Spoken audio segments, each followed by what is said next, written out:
Oke sob semuanya, tentunya kalian balik lagi di channel tercinta bersama Nunuy Zulmi dalam membahas akan konten serunya sepak bola nasional. Oke, gua seneng banget walaupun Jepang mengalahkan Indonesia dengan skor 3-1. Apalagi gua sengaja banget bikin konten ini setelah menunggu hasil akhir perjuangan timnas kita lolos atau enggak. Akhirnya perjuangan timnas kita lolos ke babak 16 untuk pertama kalinya. Itu merupakan sejarah dalam persepak bolaan nasional kita sob. Oke, dan kita harus tepuk tangan dan mengacungi jempol untuk pemain-pemain timnas Garuda kita yang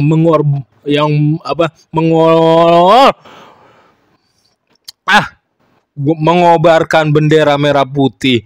Akhirnya timnas Indonesia masuk ke babak gugur fase 16 besar setelah di menit-menit akhir menjadi peringkat keempat dalam kategori 3 terbaik. Oke, kita ulas sedikit, bahas sedikit permainan melawan Jepang mungkin yang peluang lolos timnas Indonesia kesempatan nanti bakal gua pecah lagi di konten satunya setelah ini sob. Oke, timnas Indonesia dikalahkan Jepang 3-1, tapi Nunuy mungkin puas dengan permainan. Mungkin kalian bisa setuju dengan permainan Nunuy karena permainan timnas Indonesia berani terus-menerus mencoba walaupun gagal, berani membuild up bola, berani membuild up serangan, berani memulai permainan dari bawah terus menerus. Oke, walaupun gagal dicoba lagi, gagal diulang lagi, gagal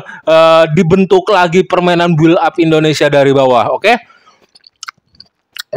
Oke, kita bahas gol pertama Jepang itu merupakan murni pelanggaran Jordi Amat akibat sistem lengahnya konsentrasi kita di awal-awal pertandingan. Dalam konsentrasi pertahanan Indonesia, timnas kita di awal babak pertama, Indonesia udah bisa langsung kebongkar dengan dua skema, dua taktik, dua pola serangan dari Jepang. Easy banget, fokus pertahanan kita masih rendah banget, dan Jordi Amat salah mengambil langkah, dan ketika dia merangkul itu memang sebuah kesalahan, dan ketika merangkul itu terlihat jelas juga di VAR, diulang-ulang. Kalian juga boleh lihat lagi kalau emang masih belum percaya. Jordi Amat memeluk ketika pemain Jepang ingin melakukan pergerakan ke depan. Jordi Amat terlihat kencang menahannya, dan itu emang murni foul penalti. Oke, dan lagi-lagi Hernando Ari top banget walaupun dia gagal menepis bola. Perhatikan ketika Hernando Ari bermain di timnas dan ketika lawannya mendapatkan penalti, hampir seluruhnya bola ditebak arahnya dari titik penalti oleh Hernando Ari. Walaupun itu emang bolanya susah, bolanya kencang, bolanya udah ditaruh ke pojok sisi kanan dan Hernando Ari sudah menebak ke kiri, dia terbang, tapi ya emang bolanya sulit. Oke, masuk ke gol keduanya permainan Jepang. Nunuy mencoba bedah satu persatu.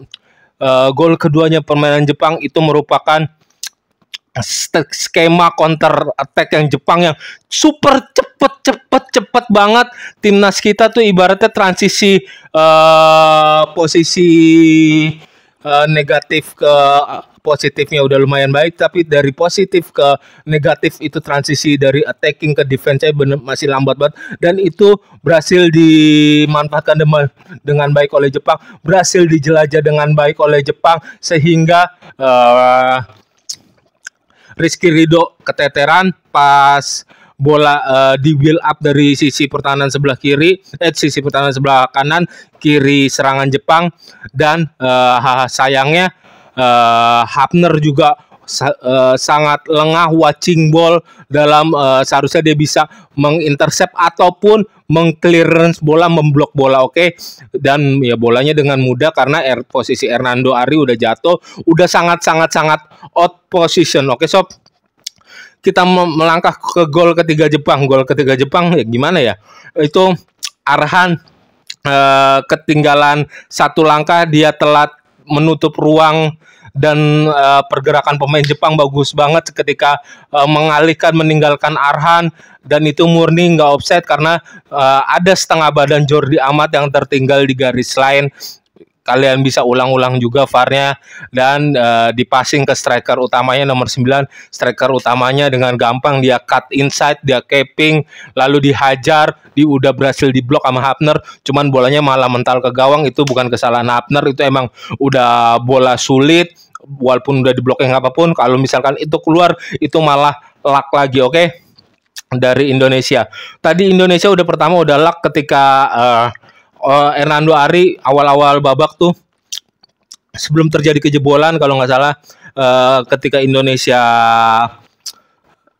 terkena gempuran-gempuran dan bolanya di pemain Jepang mengesut dalam kotak penalti depan gawang. Untung bolanya masih terkena tiang gawang. Sebetulnya dari segi defensif, dari antara Rizky Ridho yang main, terus siapa lagi, Jordi Amat dan Hafner, Nunui masih bilang yang bermainnya paling bagus yaitu adalah Hafner. Hafner sering banget blocking ball, sering banget intercept bola, paling sering banget untuk memenangkan duel. Sementara Rizky Ridho emang di lokal kita akui dia defensif paling bagus, paling kuat, paling strong, tetapi ketika dia memegang bola, dia pengen membuild up, dia pengen one on one, dia sempat kalah 2 kali, Nuni catat, sekali apa 2 kali gitu. Dia ingin membantu membuild up, beda berbanding jauh banget sama Hafner. Build up-nya Rizky Ridho, Nuni catat 2 kali ke Arhan nyasar. Terus apa namanya? Siapa lagi WA malam-malam yang segini? Pagi-pagi mau subuh, ke Arhan nyasar 2 kali, terus build up kemana lagi juga nggak efektif banget, bolanya kebuang-buang. Itu yang perlu ditingkatkan lagi. Ini nggak masalah, no problem, karena Rizky Ridho masih usianya masih sangat muda sekali. Dia mendapatkan bentukan mental yang sangat bagus. Dia bisa memperbaiki di kompetisi selanjutnya ataupun pertandingan selanjutnya. Ini merupakan ajang yang bagus banget untuk Rizky Ridho melatih mental dan menerapkan permainan-permainan yang lebih positif lagi, oke? Marcelino sama Egy, dia mau membantu pertahanan, intercept bloknya Marcelino, gua catat 3 kali Marcelino mencatatkan blok intercept dengan baik dan berhasil mencuri bola. Sedangkan Egy, dia mau 2 kali turun, yang paling pentingnya 2 kali turun dia mengintercept, melakukan colokan sehingga Jepang tidak bisa melakukan gangguan attacking ataupun counter attack kalau nggak salah. Ini kenapa build up-nya Indonesia digagalkan terus dengan Jepang, karena Jepang bermain dengan marking defense yang rapi. Dia bisa berdiri menutup, terorganisir, sehingga Indonesia untuk melakukan passing aja kebingungan, sangat-sangat sulit sekali bola untuk dijalankan. Build up Indonesia ini sangat-sangat bagus Indonesia untuk naruh kaca gitu di depan, nih lo dicontohkan permainan kelas dunia ini seperti ini.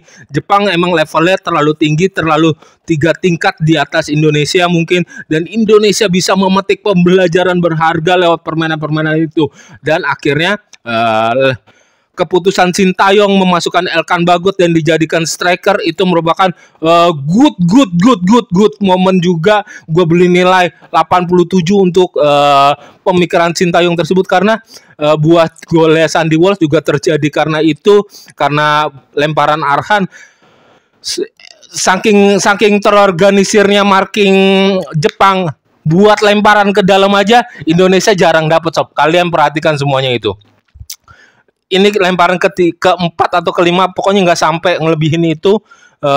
Pratama Arhan lemparannya itu untung bisa terjadi gol Sandy Walsh di menit akhir, karena peran dari kejeniusan Sintayong memasukkan Elkan Bagot di lini depan juga. Elkan Bagot yang berduel, dan bola pantulannya hasil duelnya tersebut mengarah ke Sandy Walsh, dan di finishing itu merupakan lemparan ke dalamnya Arhan. Kita masih setuju banget semuanya, itu merupakan senjatanya Indonesia untuk membongkar pertahanan, dan terbukti di setiap pertandingannya Indonesia selalu mencetak gol. Dan akhirnya bisa lolos sebagai peringkat 3 terbaik nomor 4, oke, di ranking 4. Oke, sob. Terus bentuk permainan build up yang berani, yang lebih rapi dari bawah, yang ketika pemain teman megang bola dia berani untuk membuka check in check, untuk cut inside masuk ke dalam, untuk merubah posisi, sehingga build up Indonesia dari bawah lebih terorganisir lagi, lebih rapi, bentuk attackingnya lebih dapet semuanya. Oke, sob, gitu aja. Gue mau sekali lagi applause untuk permainan beraninya Indonesia menghadapi Jepang, walaupun Indonesia jauh di bawah Jepang. Nantikan konten serunya sepak bola nasional Nunu selanjutnya. Jaga kesehatan. Oke, bye-bye.